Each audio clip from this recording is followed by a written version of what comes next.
जय हिंद प्यारे साथियों, स्वागत है आप सभी का एक बार फिर से खोटा किंग ऑफिशियल पे। आइए शुरुआत करते हैं। हम लोग खोटा गद्य संग्रह के अगली कविता को लेकर के आए हुए हैं। इसमें से आपको बता दें कि हम लोग 2 कविता पढ़ चुके हैं खोटा गद्य संग्रह का। उसमें से आज हम लोग जो पढ़ने वाले हैं वो पढ़ेंगे तीसरा और चौथा कविता, है ना। तो छुआ दुलार और किसान, ये 2 कविता हम लोग पढ़ चुके हैं। आज हम लोग पढ़ेंगे जय जवान जय किसान और एखनिक जिनगानी, ये 2 कविता आज हम लोग जो वो पढ़ने वाले हैं। तो चलिए शुरुआत करते हैं इस सेशन को। अगर आपने पिछले क्लास को नहीं देखा है तो आप ज़रूर देखिएगा। ये काफ़ी इंटरेस्टेड सवाल पूरा सेशन जो वो बनाया गया है ताकि आप लोग अच्छे से इन चीज़ों को समझ पाएँ। तो आज हम लोग शुरुआत करेंगे, सबसे पहले पढ़ेंगे जय जवान जय किसान। तो जय जवान जय किसान इस कविता को पढ़ने के पूर्व में थोड़ा सा हम कवि परिचय के बारे में बता दें, जिसको लिखा है महेश गोलवार जी ने, है ना। तो महेश गोलवार के द्वारा इस कविता को लिखा गया है जय जवान जय किसान। तो इनके बारे में अगर बता देते हो, इनका जन्म 1 फरवरी 1911 को गोला रामगढ़ में इनका जो वो जन्म हुआ था। तो याद रखेंगे महेश गोलवार जी का जन्म 1 फरवरी 1911 को रामगढ़ गोला में इनका जो वो जन्म हुआ था। इनके पिता और माता का नाम ये अगर आपको पता है तो आप हमें कमेंट बॉक्स में ज़रूर लिखिएगा कि इनके माता और पिता का नाम क्या है। आप कमेंट बॉक्स में हमें लिख दीजिएगा। नौकरी की बात करें तो ये पेशा से एक शिक्षक थे और शुरुआती दौर में इन्होंने कोडरमा मिडिल स्कूल से इन्होंने अपनी शिक्षक करियर की शुरुआत इन्होंने 1941 में इन्होंने कोडरमा मिडिल स्कूल से इन्होंने किया। फिर यहाँ के बाद वो बलरामपुर पुरुलिया गए 1943 में। 1944 में वे फिर वापस रामगढ़ जो वो आते हैं। फिर 1945 में ये कलकत्ता जाते हैं और फिर 1946 में ये इम्यूनिशन ऑफिस रामगढ़ आते हैं और फिर अंतिम समय में ये शिक्षक के रूप में कह सकते हैं कि गोला हाई स्कूल 1947 से ये रिटायर करते हैं अंतिम में। तो कह सकते हैं कि इनका जीवन जो वो भाग दौड़ वाला जीवन रहा है शिक्षक के क्षेत्र में। उसके अलावा अगर बात करें तो इनकी चर्चित रचनाओं में उड़ीस महात्म आपने पढ़ा होगा, है ना। उड़ीस महात्म इनके चर्चित रचनाओं में से एक है और दामोदर उत्पत्ति कथा ये 1957 में इनकी ही प्रकाशित रचना है।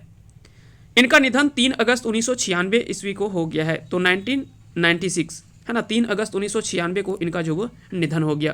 तो ये सारे फैक्ट आपको याद रखने हैं। अब आते हैं कविता की ओर। सबसे पहले नाम से ही आपको पता चल गया होगा कि आखिर में इस कविता में बताया क्या गया होगा। दिया है कि जय जवान जय किसान। कहते हैं कि राष्ट्र के आन मान देश के जवान सब, यानी किसी भी हमारे देश का जो राष्ट्र का जो आन और मान है वो कौन है? देश के जवान सब। देश के जवान के प्राण है किसान सब। अगर देश का जवान जो है वो आन मान है तो देश के जवान का प्राण रखने वाले वो कौन है? वो किसान है। क्योंकि जवान तभी सीमा पर अच्छे से वो काम कर पाएंगे जब किसान खेती करके इन तक अन्न पहुंचाएंगे। अगर अन्न नहीं होगा, भोजन नहीं होगा इनके पास में, तो ये भी क्या करेंगे, है ना।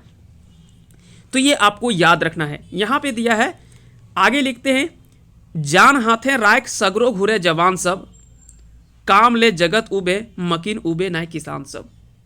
जान हाथे राख सगरो घुरे जवान सब। आप सभी को पता है कि जवान का कोई भी दिन जो है वो पता नहीं होता कि कब उनका जो वो आखिरी दिन हो और कब उनका शरीर जो वो तिरंगे में लिपट करके आ जाए। तो ये कह सकते हैं कि उनकी जान जो वो हमेशा हथेली पर होता है और वो अपने पूरे कह सकते हैं कि पूरा जीवन का वो त्याग करके और वो दिन रात हमारे लिए मेहनत करते हैं, सीमा पर लड़ते हैं और अड़ी रहते हैं। काम ले जगत उबे मकीन उबे ना किसान सब। हर कोई अपने काम से उब जाता है एक दिन कि अरे यार एक ही काम कितना करें, लेकिन कभी किसान अपने काम से नहीं उबता है। जब आप दिन में सुबह में 8-7 बजे तक सो रहे होते हैं तब तक किसान अपना आधा काम निपटा चुके होते हैं। देशक दुइयो बीसी लागत जुवान सब किसान। कहते हैं देशक दुइयो बीसी लागत, बीसी यानी रीढ़ की हड्डी। दोनों जो वो देश के क्या हैं? रीढ़ की हड्डी हैं। एक है देश के जवान और दूसरा है देश का किसान। बाकी तो सभी तो है ही, लेकिन वो सभी सिर्फ दिखावे के लिए। मुख्य रूप में जो काम कर रहे हैं वो मेन योगदान तो इन दोनों का है। एक हमारे प्राण की रक्षा कर रहे हैं, दोनों प्राण की ही रक्षा कर रहे हैं, एक भोजन पहुंचा करके और एक जो वो कह सकते हैं कि हम लोगों को सुरक्षा पहुंचा करके। तो ये आपको याद रखने हैं, जय जवान जय किसान।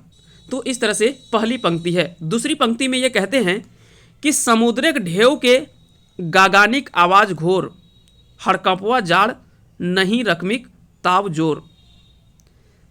तरवारेक धार सहे जंगरा जवान सब, बरसक मार मार सहे गतरा किसान सब। हलदिल नाय वीर धीर है जवान है किसान, जय जवान जय किसान। अब कहते हैं कि समुद्रिक ढेव के गागानिक आवाज घोर, हड़कंपवा जाड़ नहीं नरमिक ताव जोर। आपको पता है कि जब ये सीमावर्ती पे, चाहे वो चीन की सीमा हो या तो जो भी बर्फीले क्षेत्रों में जब किसान अपनी ड्यूटी कर रहे होते हैं, तो आपको पता है कि वहाँ पर टेम्परेचर जो होता है वो पूरा माइनस में होता है। आप यहाँ पे थोड़ा सा ठंड बढ़ जाता है कि अगर कहीं 5 डिग्री 4 डिग्री आ गया तो आप लोगों को लगता है कि कितना जो वो ठंड बढ़ गया। आप मान के चलिए यहाँ पे ये -10 डिग्री, -5 डिग्री, -20 डिग्री, इस तरह से लोग यहाँ पे काम करते हैं। इन लोगों को कैसा लग रहा होगा, लेकिन फिर भी ये कह सकते हैं कि हमारे लिए दिन रात वो खड़े रहते हैं। तरवारेक धार सहे जंगरा जवान सब। तरवारेक धार यानी कहने का अर्थ है कि हमेशा वो खतरों से खेलते रहते हैं। एक ऐसे जगह पे हमेशा होते हैं कि कभी उनको नहीं पता होता कि कब हम पे अटैक कर दिया जाए।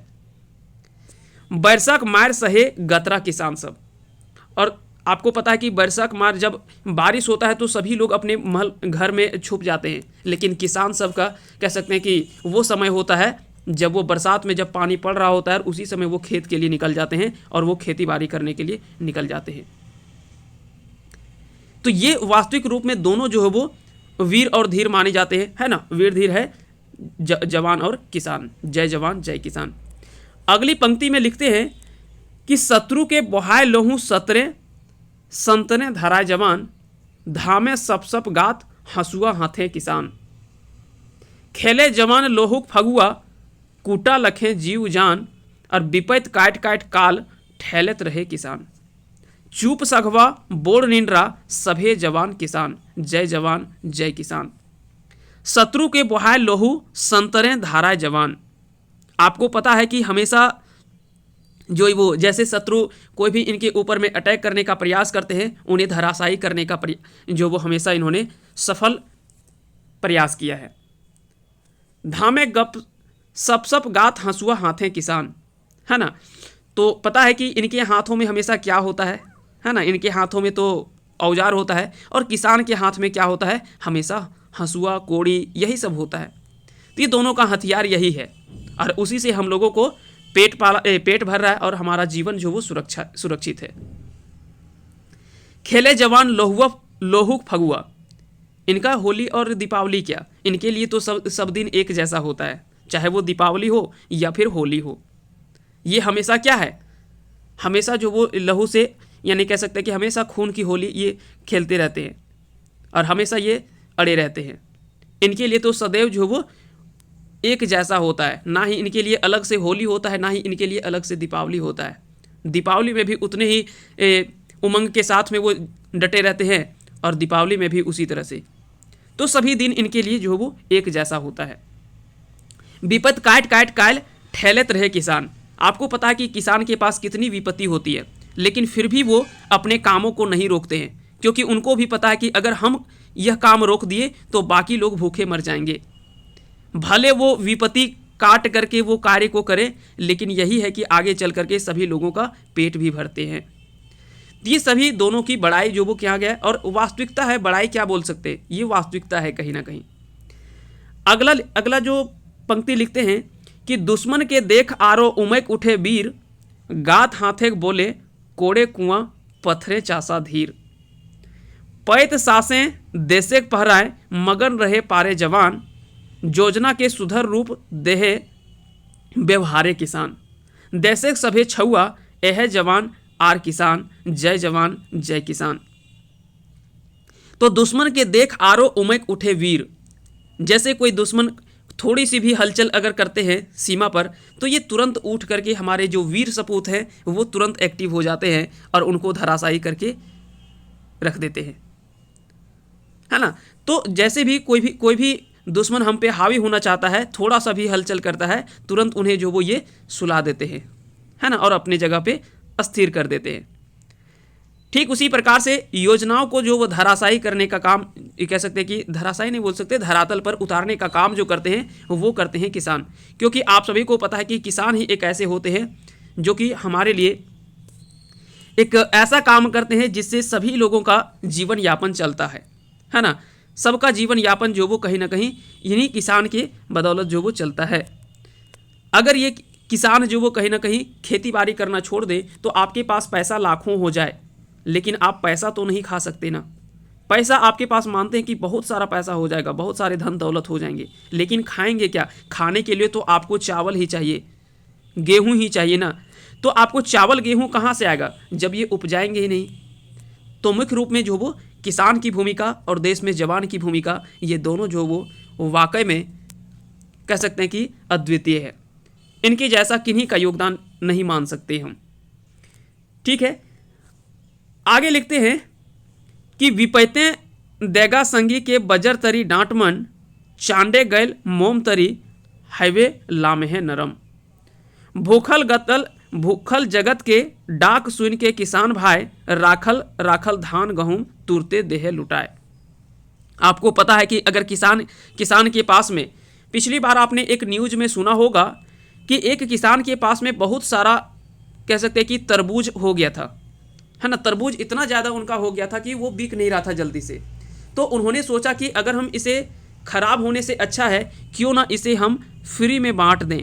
और इन्होंने जो वो क्या किया, फ्री में सारा जो वो इन्होंने भेजने का जो वो प्रयास किया कि सभी को जो वो सेना के पास में हम ये जितने भी तरबूज हैं वो हम फ्री में भेज देंगे। और यह बात जब पता चला लोगों को तो कह सकते हैं कि इनको फ्री के बजाय इनको, हालांकि बाद में इनको कुछ पैसे भी दिया गया, लेकिन सबसे बड़ी जो दाद दी गई कि इनकी हिम्मत की दाद देनी पड़ेगी। इतना ज़्यादा इन्होंने पूंजी लगा करके, इतना मेहनत करके वो उपजाए, और जब नहीं बिकने लगा तो ये फ्री में यहाँ के लोगों को देने के लिए तैयार हो गए। तो वाकई में किसान से बड़ा दिल जो वो, अमीरी और करोड़पति और अरबपति तो बहुत देखे होंगे आपने, लेकिन किसान का दिल जो है वो हमेशा, ये लाखों अरबपति आ जाएंगे फिर भी इनका मुकाबला नहीं कर पाएंगे, ये आपको भी पता है। ठीक है, तो आपको पता है कि राखल राखल धान गहूम तुरते लुटाए देह लुटाए। अगर थोड़ा सा भी अगर भूखा जगत लगे कि हमारा देश जो वो संकट में है, तो ये थोड़ा भी देर नहीं करते और अपना जो भी होता है रखा हुआ होता है वो सभी लोगों को जो वो भोजन के लिए ज़रूर ये दे देते हैं। आप कभी भी इनके पास जाइएगा, जब किन्हीं भी किसान के पास आप खेत में जाइएगा और अगर खेत में कुछ भी वो उपजा रहे हैं तो आप प्यार से मांगिएगा सिर्फ कि हमको वो खाना है, तो वो कभी आपको मना नहीं करेंगे और बोलेंगे कि आकर के तोड़ करके अब खा लीजिए। तो ये होता है किसान का दिल होता है ना। आप किसी एक बिजनेसमैन के पास जाइएगा, बोलिएगा एक चॉकलेट दे दीजिए, वो चॉकलेट फ्री में नहीं देना चाहेगा आपको। लेकिन एक किसान के खेत में जा करके आप जो भी मांगिएगा, मांग करके देख लीजिएगा कि एक किसान कभी आपको मना नहीं करेगा।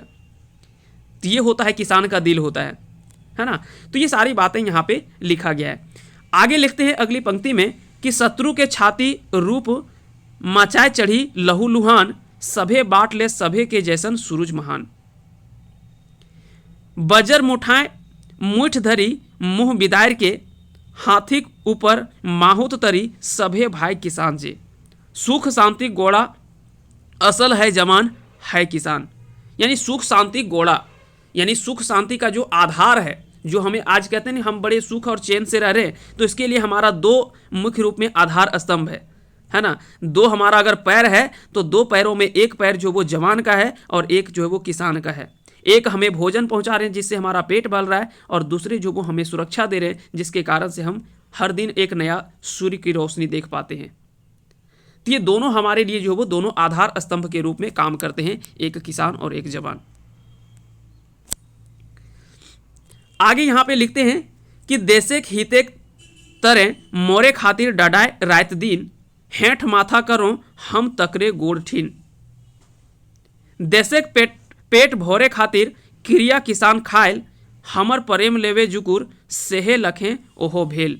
औखनिक जन्म सफल औखनिक मरण महान, जय जवान जय किसान।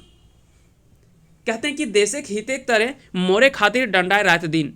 आपको पता है कि देश के हित के लिए वो रात दिन जो वो मरने तक तैयार हो जाते हैं, हमेशा रात दिन जो वो खड़े रहते हैं। हेठ माता करो हम तकरे गोड़ ठीन। लेकिन कई लोग होते हैं, कुछ लोगों के कारण से जो वो हम उन्हीं के सामने जो वो झुकते हुए नजर आते हैं, है ना।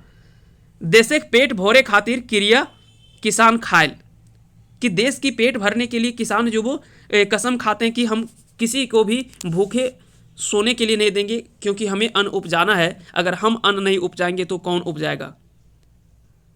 अगर हम अन्न उपजाना बंद कर दिए तो पूरा देश जो वो भूखे मर जाएगा। हमर प्रेम लेवे जुकुर सेहे लखे ओहो भेल, ओखनिक जन्म सफल, यानी उन लोगों का जन्म सफल है, उन लोगों की जो मृत्यु है वो महान है। यही तो कारण है कि उनकी मृत्यु नहीं, वो हमेशा जो वो अमर होते हैं, एक शहीद की भांति जो वो हमेशा वो अमर रहते हैं। जय जवान जय किसान।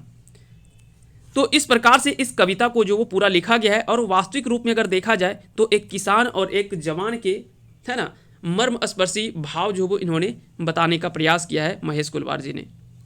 अगला जो कविता है वो संतोष कुमार महतो जी के द्वारा लिखा गया है। यह भी काफ़ी अच्छी कविता है, जिसका नाम है एखनिक जिनगानी। एखनिक जिनगानी। आइए अब हम बात करते हैं सबसे पहले कवि परिचय, थोड़ा सा संतोष कुमार महतो जी के बारे में जानते हैं। इनका जन्म 2 सितंबर 1930 को गांगजोरी बोकारो में इनका जन्म हुआ था। इनके पिता का नाम तालो महतो और माता का नाम छोटमणि देवी था। शिक्षा इन्होंने एमए जो वो भूगोल से 1957 में इन्होंने किया था। नौकरी पेशा से ये एक शिक्षक थे, और चर्चित रचनाओं में एक मौनी फूल और एक पथिया डोंगल महुआ में इनकी कविता संकलनकर्ता के रूप में जाने जाते हैं। इनका निधन 24 नवंबर 2013 को हो गया। तो ये सारे फैक्ट आपको इनके बारे में याद रखने हैं। आगे बढ़ते हैं, आते हैं इनकी कविता के बारे में। कविता में पहली पंक्ति इन्होंने लिखे हैं, एखनिक जिनगानी ये कविता का नाम है। बोलते कि जे दिन से भेल उठा पाठा, भूल गेलो महुअक लाठा, आर नाय सय भेलवा पाका, आर नाय जुटे भैंसेक माठा, एक काचाय दू शेर बिलाती, केव पूछे नाय मुराय बरसाती, टाकाय 16 पहला 4 और तखन रहे सस्ता बाजार। कितनी अच्छी पंक्ति इन्होंने लिखने का प्रयास किया है। एक बार फिर से समझिए पूरी चीज़ों को। जे दिन भेल उठा पाठा, यानी जिस दिन से इधर उधर सबको कह सकते हैं कि उठा पाठा, यानी लोग इधर उधर होना शुरुआत कर दिए। भूल गेलो महुअक लाठा, आप सभी को पता है कि ये महुआ जो होता था इसका लाठा बनाया जाता था खाने के लिए, है ना, उसमें सत्तू वगैरह डाल करके, और महुअक लाठा बनाया जाता था खाने के लिए। आर नाय सय भेलवा पाका, और जो वो अब जो वो भेलवा भी कहाँ पे देखने को मिलता है, पका हुआ भेलवा भी नज़र नहीं आता है। आर नाय जुटे देशक माठा, और देश का मट्ठा भी जो होता था वो भी अब कहाँ नज़र आता है। अब तो सब कुछ पैकेट में बन गया है। अब जो है वो हमें पैकेट में बना बनाया हुआ आता है, और साल 6 महीना का पुराना कह सकते हैं कि हम लोग खा रहे होते हैं। एक काचा 2 शेर बिलाती, उस समय एक ऐसा समय था जो कि एक कच्चा में 2 शेर टमाटर हमको मिल जाता था, और केव ना पूछे मुराय बरसाती, और उस समय जो मूली होता था वो कोई पूछता तक नहीं था बरसाती मुराय को। लेकिन फिर भी आज तो यही चीज़ जो वो 20 रुपये 40 रुपये बिक रहा है। टाकाय 16 पहला 4 तखन रहे सस्ता बाजार, और उस समय टाकाय 16 पहला 4, यानी कह सकते हैं कि काफ़ी उस समय जो वो सस्ता था सब कुछ, बाजार पूरा उस समय जो वो सस्ता था, और अब आसानी से सब कुछ खरीद पाते थे। आगे लिखते हैं, एखन कारखाना छाए गिरे भारी, खेत नाय धान और बारी नाय तरकारी। अभी जो वो कारखाना छाए गिरे भारी, यानी अभी कारखाना का दौर ऐसा आ गया है कि कारखाना में आपको बड़े बड़े और सब कुछ बन रहा है खेत में, लेकिन ना ही धान दिख रहा है ना ही बारी में तरकारी, यानी ना ही बारी में जो वो सब्जी दिख रहा है। की देखे हवत ई जिनगानी, पता नहीं क्या क्या देखना होगा इस जिंदगी में। मलिन भेल हमर क्रियाक हवा पानी, मलिन भेल हमर हियाक हवा पानी, खेत गाढ़ा भय गेल दांदर, आर से नाय कुह के गाँव में मांदर। यानी यहाँ पे बोलने का प्रयास कर रहे हैं आगे कि कारखाना जो है वो कारखाना में अब सब कुछ तैयार हो रहा है, ना ही हमारे खेत में धान लगा हुआ है, ना ही अब बारी में जो वो लोग तरकारी यानी सब्जी उगाने का प्रयास कर रहे हैं। की देखे हवत ई जिनगानी, पता नहीं क्या क्या देखना होगा इस ज़िंदगी में। मलिन भेल हमर हियाक हवा पानी, आप सभी को पता है कि जैसे जैसे कारखाने लग रहे हैं, जैसे जैसे पेड़ पौधे कट रहे हैं, वैसे वैसे यहाँ का हवा जो प्रदूषित हो रहा है, यहाँ का जल जो वो आपको पता है कि जल का स्तर जो वो लगातार नीचे जा रहा है। खेत गाढ़ा भय गेल दांदर, खेत गाढ़ा भय गेल दांदर, आर से नाय कुह के गाँव में मांदर। अब मांदर कहाँ गांव पे देखने को मिलता है ना। अब जो यहाँ पे मांदर की आवाज़ भी सुनने के लिए हम लोग का कान तरस जाता है। घर एक बाहर सड़के बिजली बाती, मुदा घर न सूझे अमावस्यक राती। एक तरफ जहाँ पूरे रोड में जो वो एकदम चमचमाती हुई लाइट लगी हुई है, लेकिन एक तरफ घर में जो वो अंधेरा है, एक लालटेन के सहारे में लोग जी रहे आज भी। तो ये सच्चाई है यहाँ की, और इस सच्चाई को जो वो संतोष कुमार महतो एक कविता के माध्यम से इसे लिखने का प्रयास कर रहे हैं, और आप इस पिक्चर के माध्यम से भी थोड़ा बहुत चीज़ों को रिलेट कर पाएंगे। आगे लिखते हैं कि अरे जुवान माटिक बेटी बेटा, एखनो तोहिन करा तनी चैठा। बोलते हैं कि अरे जुवान, चाहे वो इस मिट्टी के बेटी और बेटा, एखनो तोहिन करा तनी चैठा, यानी अभी भी तुम लोग कुछ प्रयास करो, माय माटी भाषा खातिर, आर मानुष के बचवे खातिर, उठा तनी चांडे करा, आपन माटिक मान रखा, तोहिन करे ऊपर आशा, हामिन के तोहनी भरोसा। तो यहाँ पे इस मिट्टी के जवान को, है ना, मिट्टी के बेटा बेटी को जो वो उठने का प्रयास कर रहे हैं, कि बोलते हैं कि अब आप लोगों को प्रयास करना है, आप लोग उठिए और माय माटी भाषा खातिर और मानुष के बचवे खातिर उठा तनी चांडे करा। लेकिन ये लोग कहाँ हैं? ये तो अलार्म बजे या कुछ बजे या मुर्गा को के, इनको कोई मतलब नहीं। ये तो 8 बजे 9 बजे तक सोए हुए हैं आराम से। ये भी देखिए आराम से सपने देख करके ये भी सो रहे हैं, लेकिन इनको कुछ नहीं पता है कि हमें आगे चल करके क्या करना है। आपन माटिक मान रखा, तोहिन करे ऊपर आशा, हामिन के तोहनी भरोसा। आखिर में जो बुजुर्ग हो गए वो किसके ऊपर भरोसा करेंगे?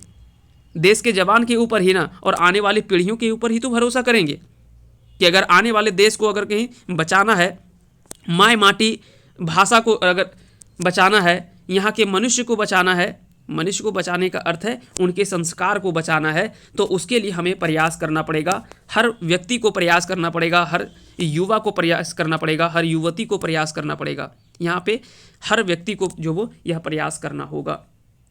तो इस तरह से जो वो लिखने का प्रयास करते हैं, और ये संतोष कुमार महतो के द्वारा भी काफ़ी अच्छी कविता जो वो लिखी गई है। तो ये दोनों कविता उम्मीद करते हैं कि आप सभी को समझ में आया होगा।